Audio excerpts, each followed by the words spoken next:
Greetings and salutations to our fine podcast audience. That was the creepiest intro you've That was ever a little done. different inflection That than was the you normally creepiest have. intro. I know, I did it on purpose. Everybody else noticed that. Hello, I am Vincent Price, and I say hello, to greetings and salutations. What is Jason doing with his voice on this intro? I did that just for that reaction right there. Okay, That's all what right. I was going Wow. for. I was mixing it up. How are you guys doing? Oh, I feel Doing good. Welcome to our podcast where we review old Hammer horror films from the 1970s. Yes, sir. All right. Send us your favorite Hammer horror Soon, film. we're bringing Elvira out. Okay. Oh, man. That's Not it. here. Nobody knows that reference. No one? No, not really. I'm the last living Elvira person. Not There really. you go, I The guess. knowledge of Elvira I think exists. Elvira is still alive. I think the lady who played Now, Elvira. that's a shocker. Oh, let's look it up. She I'll exists Google in it. my mind only. Oh, man. Stop talking. Yes. This is like the ramblings of an old. Stop talking. I am an old person. Oh my goodness. All right, Jason, why don't you get us going forward, and I'll see if I can figure out how old Elvira is. What if I don't want to know about her? Well, I'm I've gonna already take Googled a it. guess. We should take a guess. I think she's 80. Does anyone know Elvira's real name? No. I don't care. Cassandra Peterson. I did know that. All right. Okay. She is still alive, and I feel kind of bad because she's not as old as I thought she was. Really? Yeah, because I also would have guessed. In her 80s. Yeah. She's Or 74. She is turning 70 this year. Okay. Wow. that's shocking. 1951 was when she was born. That's Wow. shocking. Okay, then. There you go. So, Well, all right. Elvira. So that's your horror fact for the day. That's our horror. And for factor. those of you who don't know who that is, that's okay. Yeah. Look it up. It doesn't really matter. So, speaking of new stuff, I'm going to introduce today a new segment to the podcast. Oh. Now, if you guys have been listening for a long is it time, as exciting as Elvira? more. There you go. If you've wow. been listening to the podcast since the beginning, we've dabbled in segments so far. We've We've dabbled. we have in dabbled. segments. Remember we did the top 5? We Remember did. that? We did. We did. And we kind of let that go. We let it go because we got tired of it. Yes. was tough work. And then we've sort of informally done some other segments, but Yes, we I decided to be a little more formal. Okay. I'm going to start a headline that or I a don't think segment. anybody that knows the three of us is surprised that you would be the one to introduce formality. Of course. Yeah. And it might last a week or two. That's good. I've been feeling like we've had a lack of decorum on this podcast, and I'm glad you're bringing us to order. So. All right. I don't feel those things. This is a segment we're going to call headlines. All right. All right. Who did headlines? Was that Conan or was that Jay Leno? Then one of them used to have a headlines thing. Remember I that? think Jay Leno did. Was it Jay Leno? I think he there did. You go. Okay, you have to do it in a Jay So Leno voice. what I'm going to do is I'm going to find some headlines and some articles, and are we gonna I'm just react I'm to going to them? read, and I just want your reaction to this. All right. All right. Were So- you reading the whole article or just the headline? Are these Oh, real headlines? These or are did you real. make them up? These Why are don't real. you read the headlines, and if we want additional information. These are real. These right. are actual news stories because they're on the internet. Yep, that means they're real. Jason, So they are stop real. it now. Okay. We are also on the internet. Yes. Reputable news sources have these headlines. All right, here's your first headline. Florida woman survives being hit by a flying turtle. Okay. I'm glad she survived. That's I'm gonna be so my glad reaction. it wasn't Florida man. It should have been Yeah. Florida It was man. a Florida woman. It was in Daytona Beach, Florida. All right. Hit by What a was flying the flying turtle? turtle. I'm gonna guess. I'm gonna guess. Okay. The turtle was flung off the back of something, like a truck or some moving something. Maybe I'm getting too specific. It was sitting in a tree. Wow. Okay, what happened? Okay. It fell on her. Okay. Somebody threw it Article at her. says it's not unusual for rocks and other debris to crash through a windshield and injure a driver or passenger, but a turtle? A 71-year-old woman riding with her daughter on Florida's Interstate 95 suffered a gashed forehead Wednesday when a turtle smashed through the windshield of their car, striking her. The daughter pulled over and got help from another motorist. According to 911 recording, both were surprised by what they found. Yeah. There's a turtle in there, the man can be overheard saying. A turtle, the daughter exclaimed. An actual turtle. The gas drew a lot of blood, but the woman was not seriously hurt. And here's the answer to your question. The turtle was likely crossing the interstate and got knocked into the air by another vehicle. Okay. That's how the turtle was I flying. was sort of close. It did involve another vehicle. Yeah. Does so- it report the health of the turtle? Yeah, what's the turtle It doing? actually does. I knew it. I knew it would. Here's the 70-year-old final woman? statement in the article. The turtle, on the other hand, had the best luck of anyone. It just had a few scratches on its shell and was released back into the nearby woods. There Good you for go. him. Good job, Turtle. Good job, You made Turtle. it. Physically Yeah, assaulted and two an things. elderly woman, but you're doing Yeah. good. He went back and told his story. I got run over by a truck, thrown in the air, through a windshield, hit a woman, and I'm back. That's right. You're doing good, guys. And that's how turtles talk. Daytona Beach. Well, maybe Florida turtle. Florida turtle. maybe the turtle was on vacation. Could have been. There you go. He's probably been heading down that way for several months. I would say Several so. years. Taking him a while to Not get if, there. he's, not if he's moving at the speed of getting hit by a car. He could probably get there Maybe pretty that's quick. his mode of transportation. Yeah. If he gets hit just right, it boosts him. I'm really shocked when you said Turtle that he didn't get jumped on by an Italian plumber in the middle of a Mario game and got hit, and that's how he comes flying at people. So I'm all good with that. But, so There's all your right, video game reference for the day. Next one. This one I heard on another podcast, and I had to go check it out. Just All right. It got me. It made me laugh, and it's true. Here's the headline: Mystery animal in tree turns out to be a croissant. Mystery what? Animal. So the animal was a mystery. And it looked- Mystery animal in the tree turns out to be a croissant. oh. Say what?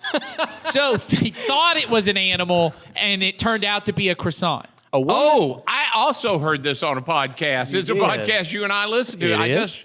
I See? remember where You that just was. forgot. Now I remember him talking about A the croissant. woman in Krakow, Poland, had quite a fright when she saw what looked like a bizarre animal that had been hanging in the lilac tree outside her home for a few days. The woman called for help dealing with what she thought might be an iguana. When the officers showed up at the scene, they were able to nab the mystery animal bread-handed. Oh God. There's a pun. Because the animal in question turned out to be a croissant. Joel, I want you to find the vine that's the person saying, "You made me drop my croissant." Put that that's in good. there. That's good. That's the only comment I got. So find that. And- old and- vine. and here's the Find funny old part. I vine. want to say, if we're going to have puns, I already hate this section. All right. Only if it's in the story. That is a bizarre story. I'm all for that. Where was that person from? They're in Poland? Poland, and they actually have a theory as to how the croissant got into the tree. Someone put it there. It got hit theory by is a done. car Yeah. on the back of a turtle. Yeah. They said they think somebody threw it out of their window to feed the birds, and it just landed in the tree. There's actually a picture with this. I don't, for the people we listening. can't show Is this we what can't people show are it. reporting on in Poland? She called much the news in authorities. Poland. She called 911 or whatever they've got This in Poland. feels like also that meme of You know what this actually feels like? It feels like the Facebook page of my neighborhood. yeah. Somebody has left their croissant over in my tree. I would like everyone to pick up their own croissants when you're out walking.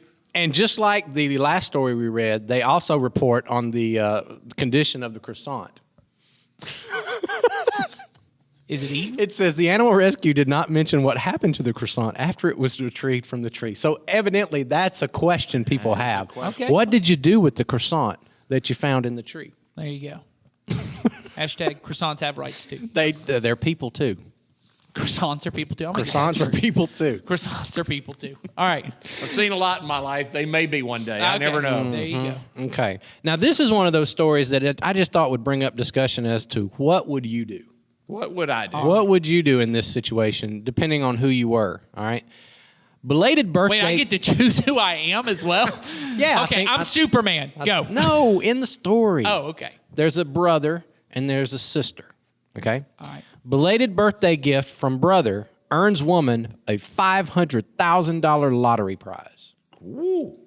So Maryland he gave woman. her a late Yeah, lottery. it's what happened. A Maryland woman received a scratch-off lottery ticket as a belated birthday present from her brother, and she had to forgive the gift's tardiness when she won the $500,000 jackpot. Basically, what happened was he gave her this ticket. It was like a few days after her birthday because he forgot her birthday. So he gave her a lottery ticket to kind of make up for it. She sort of threw the ticket aside and didn't do anything with it for several weeks. Finally decided to scratch it off. And when she did, it was a $500,000 top prize. Happy birthday. Now, here's my question is, if you were the sister, would you feel the need to give some of that back To the dude? to your brother? It's your brother who gave you the gift. Whether I feel the need or not, I might do it, but I wouldn't feel obligated. If you give me a gift, it's my gift. Well, that's I have what I no would think. obligation to give it Yes. to you, but I But probably would that cause family friction?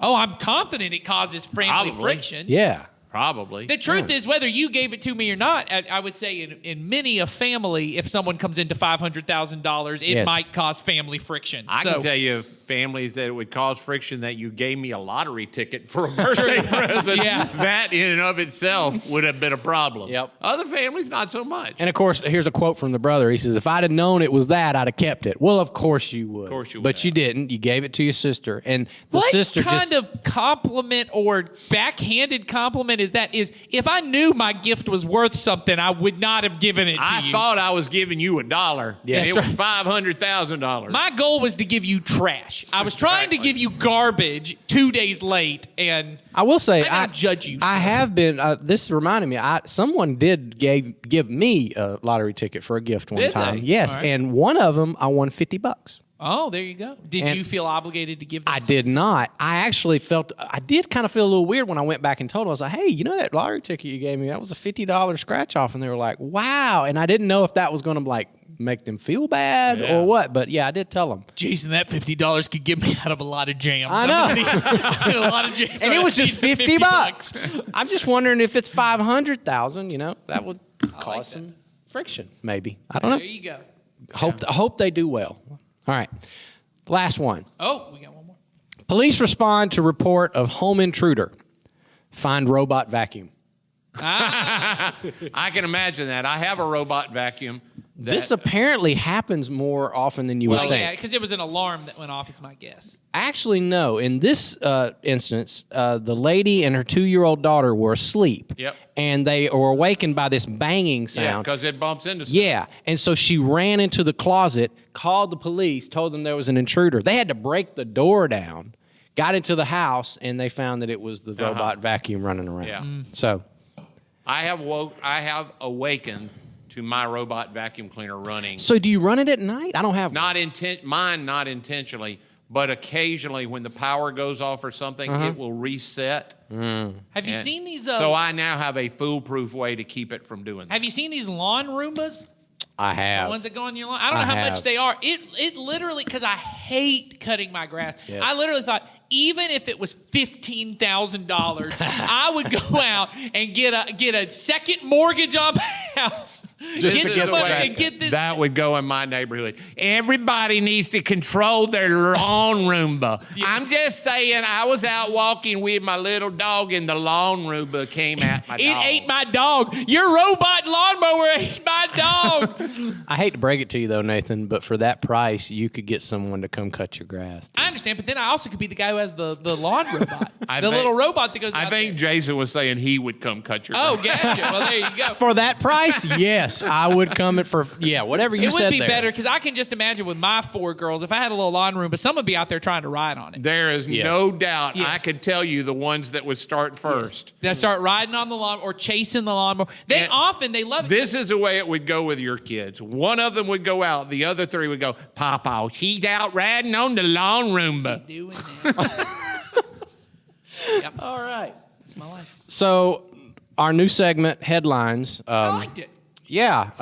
I used up all my So headlines. if anybody was still watching now, I think maybe that actually killed all our viewers. I'm just saying. We took a good 13 minutes to yeah, do we that. should just put a warning at the beginning of this. If you would like to skip over. Yes. So maybe I won't do that next. I don't Or know. maybe no, we no, picked no, up a no. lot of- I'm not Here's saying what that. I'd like to do. I'm gonna give it a few weeks, and I want people to go to the link and give us a comment. in the question link. Go to the question link in the description, and if you liked headlines, I want to know about it. I'm not going to do it next week. I want to hear from you, All and right. then you tell us whether you want more headlines or kill the headline. And if you came here to this video because you really love that turtle and they got away, let us know that. Yes. And let us know other animal-related things that you want us to speak Yes. on. And if you are a person that can't find the comments to get to the thing, you can just email us. That will work. Yeah. Help at And community-christian.net. if you can't find the comments, you might be the 71-year-old lady who got hit in the head by the turtle. Maybe. So they're right there. Or All right. do what people do to me and just walk up as if we're in the middle of a conversation and talk to me about the podcast. And I go, what are we don't talking know what you're about? talking We do a about. podcast? Yes. What turtle are you talking about? No. I hate turtle. I hate turtles. Or I Yeah. think with the turtle, I'm like, man, I don't know what you're talking about. Yes. Okay. Now on to actual questions people care about because they People send them that to they us. did. They did send us questions, and we have one that we're going to do today. I think it's going to give us something to talk about. Our most loyal viewers. Our most Give yeah. them something to talk the ones about. that haven't left after headlines. Uh, So here's the question from a listener. What first caused Lucifer to sin in a perfect place like heaven? And what hope do I have of not sinning in heaven if the angels can do it? well, you know, you had shared that question with us. So this time when you read it, I heard something that I hadn't really listened to before. Okay. There's an implication in there that environment has something to do with you sinning. Yes. Yep. That if I were in a perfect environment, I wouldn't have sinned. But we know for sure that didn't work with what God created, which was a perfect place for humans. And we immediately sinned. Where God was. Yeah. Where God was with them So walking in the garden. in the Garden of Eden, when we're told the human story, this account that gives us our story, that was a perfect existence. And, the humans went off track. I can't say that there has been an environment that has caused me to sin. And there's a lot of I have created environments that are sinful. Yeah. and there's a lot of honestly grace for I'll say for ourselves as parents. This hit me maybe 6-7 months ago. I was just talking with my wife about something, and there's this feeling a lot with you have these kids, and you have there's a spider right on and it's a pretty good sized spider right there on he's a leaping spider. Well, what you can't notice while you're looking at the spider is there's like a convention of school buses out our front door. What's in our happening out parking there? They're swapping kids between the school buses. Someone get down here from the newspaper. Oh, the kid, he did. The kid just left one school bus and he's got on the small. other one. I bet it was a He got on wrong the wrong school bus. bus. I He got on the wrong bus. Oh, that's great. Y'all pull into that. You truck. heard it here first. 3 weeks after it happened. Yeah. We don't know who these people are. There I'm you going to go. watch them, see them turn around here and not run over somebody. That's person something. also doing That some is work? something that we don't see here every day. We do not see that That every spider day. was quick too. There's a web. Okay, back to Lucifer. Web All right, between. yeah, Oh, so what I was going to say was, I had this thought with my, you get these kids and you start to have, at least I have, but I think it's a pretty common parent feeling of you suddenly start to realize, I can't protect them from everything, and that this is a person I love. That especially when they're a baby and you very first have them, they very much feel like this is just an extension of myself. This is an extension of myself. And no matter what I do, I can't protect them from being hurt or causing hurt to other people. And you have this feeling, my wife and I do, well, you just got to love them. No matter what, you just flood their heart with love and it'll all be fine.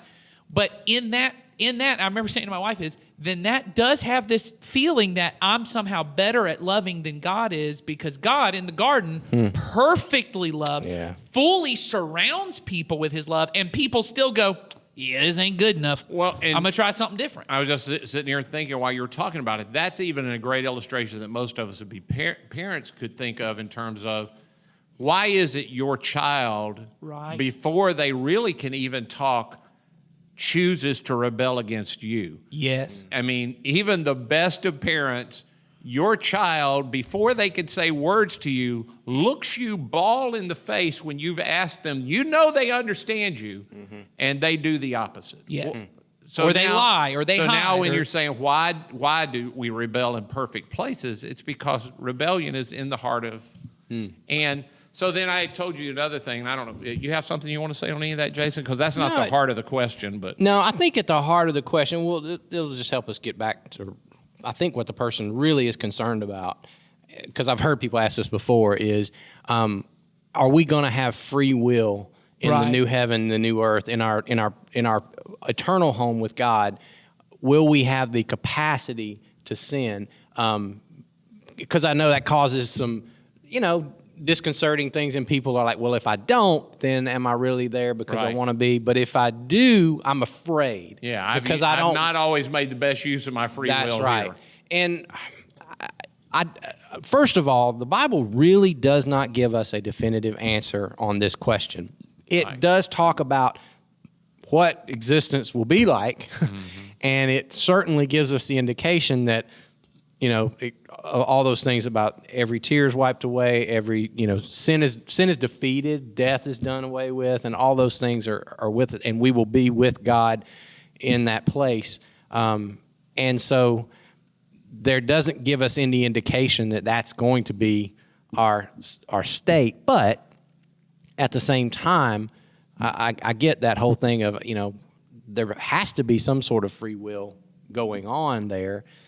But it takes me back to that passage of Scripture where it talks about, God who began a good work in you will see it through to completion. Right. And I know that the good work he's doing in us is creating within us and helping us to become the type of people that are done with sin. That's right. And you actually talked about this in a message a couple of weeks ago, where you talked, or no, actually coming up. Yeah, it's coming up. It's coming up. You in just a couple read weeks. it, but yeah. Yeah, I just read. Yeah, I get confused. Yeah, we all do. But I just read. You just wrote it, and I read it about the state of how we misunderstand what heaven's really going to be. Yeah, I think when you go in with the concept of, that heaven, or that God's goal is to take us sinful people and get us to finally say yes to him, and that's all he really needs. Once he says yes, then when we die, even if we are the most sin-filled and desire to sin person, he has to put us in heaven. Mm-hmm. And our idea is heaven's this place that everybody will want to be. But that's not really the idea that the Bible gives. Heaven's a certain kind of community. Yes. It's a community that is filled with praise for God, and that people who willingly, when God gives them a crown on their head and says, good job, they go, oh, this doesn't belong to me, this belongs to you. Because they realize it's a place where God is worshiped, and they have conditioned themselves to be there. And so we've quoted Dallas saying this before. Dallas always would say, God's going to let everyone in heaven who can possibly stand it. Yes. And the truth is, some of us, we like sinning.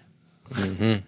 There are certain kinds of things that we enjoy doing that we know aren't good for us, nor good for the people that are around us, nor good in general, but we really like it. It's why we're constantly asking, or people, I'm doing this, we're constantly asking the question, what can I do and still get in? That's right. What sins can I commit and still be okay? It reveals in me a lack of transformation. Right. Because I'm still asking the wrong question. That's exactly right. The question is, what's the kind of person that I'm supposed to be? In fact, one of the fruit of the Spirit is, that eventually I'm going to be self-controlled, which means this will that I have, I won't need the law of God. Against those kind of things, there is no law. Yep. I won't need the law of God. The Spirit of God will eventually so fill me, the love for people and love for God will fill me, that I will be self-controlled, and that I want to be the person that God made me to be completely. And therefore, I don't want to do those kind of things. It's not that somehow I'm not doing them because I might get punished for it. I don't want to do them. Yeah. Yes. Well, and I think it's important, and I know you go through this a little bit in your sermon, but it's once again why it's important to understand that the Bible is not giving us categories or rules necessarily even to follow. It's giving us a story. It's giving us a template of really everything since the creation of the world has been about God wanting to be with his people and forming a people that could stand being with God. That even in the Old Testament, you see all those laws and you see all the things that are in there. It's about him forming people into the kind of people that could possibly stand to live with God, right? Because even when we kind of have these pictures, even if you don't know the Bible, you kind of have this idea of like, well, God had to live in a temple and be behind a curtain so no one could see him. That actually isn't what God said. God said, hey, bring all the people to me. I want to meet with the people. And they said, no. We can't be with God. Moses, you go be with God. God invites them all to come to the mountain, and they go, oh, no, we don't want that. Yeah. Moses, you go do that. Moses, you go up there. And then while Moses is up there, they go, you know what? You know what God will love? Let's do the things he told us not to do and make a calf. And they make this whole whole idol thing, which is by far, and I think it's funny, I don't remember this being one of my favorite. That is by far my daughter's favorite Bible story. All of them love Really? the one where they had to drink the gold. They had that gold. And anytime someone says a cow, one of my daughters will go, "You remember that story where they made the golden cow and they had to drink the cow?" And then they all crack up and they think that's hilarious. But That's a funny part. I grew up on the movie The Ten Commandments with Charlton Heston. They don't include that part. No. Where he says, "Hey, grind up that statue. All y'all drink that." Well, that makes Moses a real bad dude. I know. He's mean. well, and literally, we missed that part of the story. If you know that, if you don't know, basically, God frees the people of Israel, which are His people, and He begins with a family which becomes a nation, and He says, "I'm going to make these people the kind of people that could stand living with me, and then we're going to take this to everybody. But I'm going to show what it looks like in a family, and then a nation, and then we'll take it to the whole Yeah, world." because ultimately, we have this thought that Christians have to give up a lot, but hey, it's worth it. I get to go to heaven when I die. And the truth is, there are things that I say no to, but eventually, the teachings of Jesus are just so good that when I begin to do them, I go, "Oh, I didn't want this, but I was wrong not to want it. Right. This is a better way." Yeah. It's a better way. I feel better about myself and about the world. It's better. I used to walk around and say to people, if I found out that we were all predestined and I was going to go to heaven no matter what, there are some people I was going to kill. And there was a time in my life, there's probably that I actually believed that. Right. I no longer have the desire to hurt anyone. Right. I just, the idea to hurt someone, even when that idea does not appeal to me. Well, you and I were just having this conversation at lunch where in the conversation I said, I think me and you may be using a different form of the word wrong, because often when we use the word wrong, what I had said was, if I know something's wrong, I don't want to do it. And and then we got this thing, well, I can know it's wrong and still want to do it. And I said, only if, and this is where we realized, there's kind of a cultural version of the word wrong, which we think of as morally wrong. Like, I know I shouldn't hit somebody, but I really want to hit somebody. But when in the context of that, when we were talking, what I meant by it was wrong in the sense that it's not correct. It doesn't lead to what I think it is. Because the reason is, I know there's a rule that says I shouldn't hit my brother, but I think it's going to make me happy. That in this moment, it will make me, even though other people may not approve of it, it will make me happy. When I get to the point that I realize doing any form of intimidation or violence or aggression to another image bearer of God does not make me happy, it makes me sad. Eventually, and this is what you're talking about, murder isn't wrong because God goes, that's offensive to me. I don't like the way that feels when you do that. God says it's wrong because it ain't going to lead you to flourishing. And not only do you kill a person, you destroy a little bit of yourself. And there's a lot of studies that show that. Yes. Even when it's lawful taking of life, a little bit of a person gets reduced. And it's why why soldiers struggle. Yes. It's why Jesus says your ability in your mind to call someone a demeaning term like idiot is the same as murder, because it is wrong. It is not leading you to human flourishing. You think it is good because I'm just venting steam, and everyone's got to let their steam out. Everyone's got to say that. What Jesus is saying is the leap of logic or the leap in your mind that you have to take to demean an image bearer of God enough to call them less than human, which is what you're doing when you're calling someone a name. You're saying, this is what you are. You're not an image bearer of God. You're an idiot. You're a whatever. Is the same leap of logic it takes to kill someone. The difference is it's just not culturally acceptable for you to kill someone. But in American history, it's not been that long. I was just having this conversation with somebody. Watch any Western movie. It was culturally acceptable that if I was the big guy in town, I could murder someone I had a disagreement with, sit down at the bar with other people and order a drink, and everyone's kind of like, well, that's just Tony. You don't cross Tony, right? Or for really small offenses. I mean, tiny offenses. Yes. Yeah. And we know that this used to exist. So Jesus is saying, I'm trying to make you the kind of person that the way you feel about murder is also the way you would feel at cursing at someone who cuts you off in traffic, because you see everyone the way God sees them and you're able to move that way. That's a person who's comfortable in heaven. So I think back on this question, I think that's the kind of thing. If we have to begin to think about heaven in, again, what I would say in real adult ways. Yes. Of it's not just this cartoon pleasure place where everything you want ever takes place. And even though I don't want to be with God, I certainly don't want to miss out on the pleasure factory. Yeah. Right. So I'll do that. And how could anybody, the environment must have, what hope do I have if angels, well, the other part of that I'd want to break down for the person that I think culturally we don't get is angels aren't dead humans. Right. We aren't the same. Species may not be the right word. We're not the same kind of creature. We're not the same kind of creature. So, honestly, the amount that the Bible, that Jesus, that the apostles tell us about angels and the spirit world, there is some talk there. It's sketchy at best. It is looking at something we hear about, and you see it very sketchy. Yeah. I mean, and most of the pictures or stories you have in your head about Satan or Lucifer or all these different things, I bet if you go and you go and look, most of them are not stories that are directly from the Bible. They're either maybe a small verse that somebody has built things around.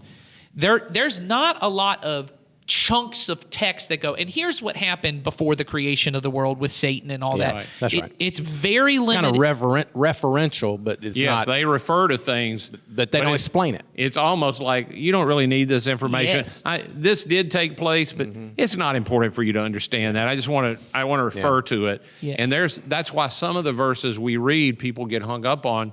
They don't make a lot of sense to us. Is there a spirit world where these other creatures that are different than us, who serve in the presence of God, that's what they were made for, and some of them rebelled, and they rebel like we rebel, I guess. I don't really know what their mission was other than to serve God, and Right. I don't know what they were made for. I don't know all of that. Those answers that I can find are not given to us. That's right. So to equate what he did, Right. or she, I don't know. Yeah. I don't know Who if they knows? have what that is. With us is not an equal. It's not an equal equation. Yeah. But, I think the thing you said, and I think this is huge, what we've been talking about of heaven is, one person, I think it's John Ortberg who says it like this, that God's goal is not to get all of us from down here, up there. It's to get up there, down into here. Mm-hmm. That God's not trying to get me to heaven. He's trying to get heaven into me. Yep. That he's trying to get me to be the kind of person. And I had an experience just today, just praying with God today, this morning. I went in and prayed this morning. I just had this experience where I was overwhelmed by, I think I have an even greater appreciation of grace when I remember it's more than just the forgiveness of my sins. Mm-hmm. Yes. That my whole life I grew up knowing Jesus died so that, and this is the way it was, whether it was taught to me or I just picked it up, the way it was to me was Jesus died so that when I die, I get to go to heaven. And I certainly was very appreciative because I get to go to heaven, but there was also this, and you mentioned this in your sermon, it feels a little ticky-tacky that Jesus would have to die just to forgive my sins because it's like, well, what is that about? Like, this feels like a smaller, trivial kind of thing. Why can't God just make it happen? But when I see it as Jesus' death is the power in which I get made into the kind of person that I would be comfortable, because that thing I said earlier of that I would become the kind of person who would look at cursing at someone in line as the same as murder. I think to myself, what would the amount of work that's going to take for me I can't do that for me. I just look at that and go, that's impossible for me. But then I go, maybe it would take the death of the Son of God and his power living in me, his resurrection power living in me. I can see that. It's overwhelming to me at times to think that God would make that available to me, because I'm not saying I'm there, but there are times where I do experience that kingdom life, and more and more than ever before in my life, and I'm hoping more and more as I get older, that it is such a gift. It is such a gift that, as they would say, as the writers of the Bible would say, we get this foretaste of what the kingdom will be like forever. There are these moments where I go, I do genuinely, people who have hurt me, I feel bad for them. I'm no longer even that mad I'm mad about what they did, because no one should treat someone that way, but I'm no longer holding this anger and venom towards them that I once did. I look at them and go, I feel bad that they don't know the damage they're doing to themselves when they try to damage me. Well, Jason, I know you and I have both taught these messages. I'm sure Nathan has referred to it as well. I just can think of specific messages you and I have taught on, like the need to forgive people. And it always feels to people like God is asking them to do something that goes against what is right. Yeah, That letting people off, you know what I mean? Feels wrong. It feels wrong It to does. let people off the hook. But we both also know, and I know this from personal experience and watching other people as it happens, that once you decide to do it, you realize, oh, this is right. Yes. This is better for me. The way that I was holding on to, it was what culture and what I felt. But when I heard what God wanted, if I didn't have a rebellious nature, which I do, I would just have done it and just said, okay, that's what you say is the right way. But it is right. Once I do it, I can tell it fit. Everything in my spirit lines up. Yes. You know what I mean? Yep. Well, you are in line Yeah. with the kingdom. Yeah. You are the way you should be. It is a powerful thing. All right. I don't know if enough there's more time. than we need to say about that or There's not. all. There's not. There's not. I would, finally, as I always try to do, wrap back up to try to speak to the questioner, whoever Yes. asked that. I do often sense that when people ask questions like this, it is either from a sense of fear or worry that heaven is not going to be the experience that they had hoped it was Right. going to be, and I can say anything that causes you to fear that is not a legitimate fear. You should not fear that one bit. That everything that that God is doing in your life and everything that He accomplished through the death of Jesus is going to be accomplished in you, and He's going to do His work, and you don't have to worry about that. That's right. So I don't want you thinking, well, if I'm going to get up to heaven, I don't screw that up too.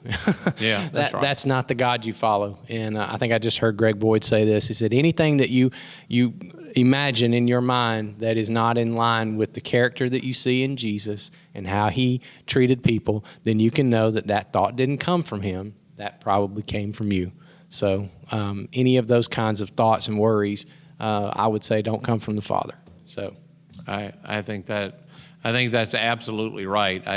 I think our work with all that stuff in heaven is for me to consciously be cooperating with the Spirit to become the kind of person that wants what God wants. Jesus makes clear, God only wants good for me. Yep. And if I can just say, hey, I want what God wants. I want that. Yep. And then heaven's going to be perfectly suited for me. Yep. You're going to slide right on in and be just fine. And nothing's lost. Nothing is lost. That's right. All right. That's it for us. We will see y'all next week.